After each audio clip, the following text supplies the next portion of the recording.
So the throttle body control has gotten a lot simpler because I realized I quickly overcomplicated things for how I'm going to use it.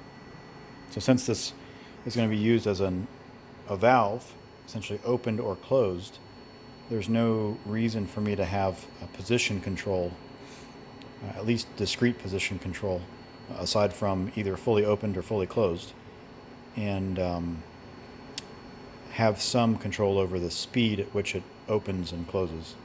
So with that said, PID got tossed out the window. So now I just have a very simple program, and essentially it looks at two conditions. Right now it says TP requested, so it's essentially whether or not this button is pushed. And I've got a couple values here.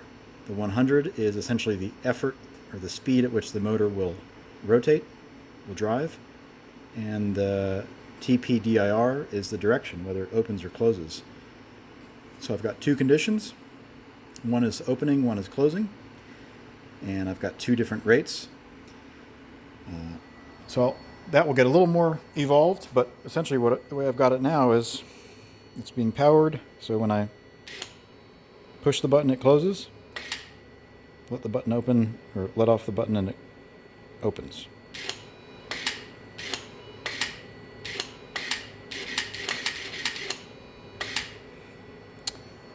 And if I do something as simple as,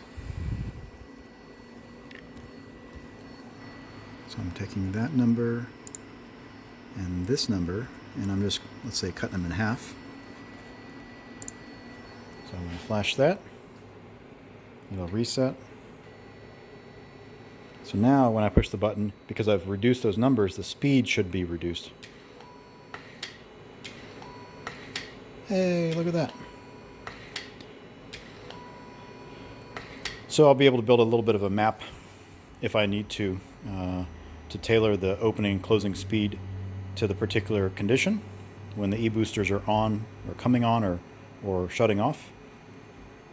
And I'll put in some checks there because I do have position feedback. I can put in some checks to say, has it in fact actually closed? And if it has, then maybe reduce the motor current so that it just pulls enough current to keep the butterfly closed under whatever conditions. And same for open. So, but since this thing is naturally sprung open, if it does lose power, which is the same as me hitting this here, and it will power down, it will just stay naturally open, and so it's sprung open. So I think that will do the trick. And so the next steps are I'm going to machine a flange here that I can weld on some 3.5 inch charge plumbing. So essentially I'll have a 4-bolt flange that will have an O-ring on it that will connect to 3.5 inch plumbing on this side. And then on the inlet side, I'm going to use this guy, which is a pretty simple little clamp. It's got 2 O-rings in it, and what's nice about it is that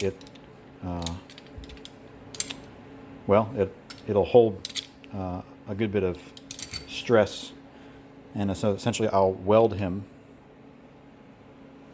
to the inlet. So I got to disassemble the throttle body completely and do a little bit of welding so that guy essentially fit like that.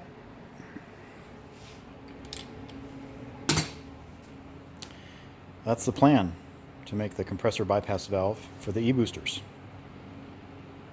So maybe this weekend I'll have a working assembly, possibly even on vehicle.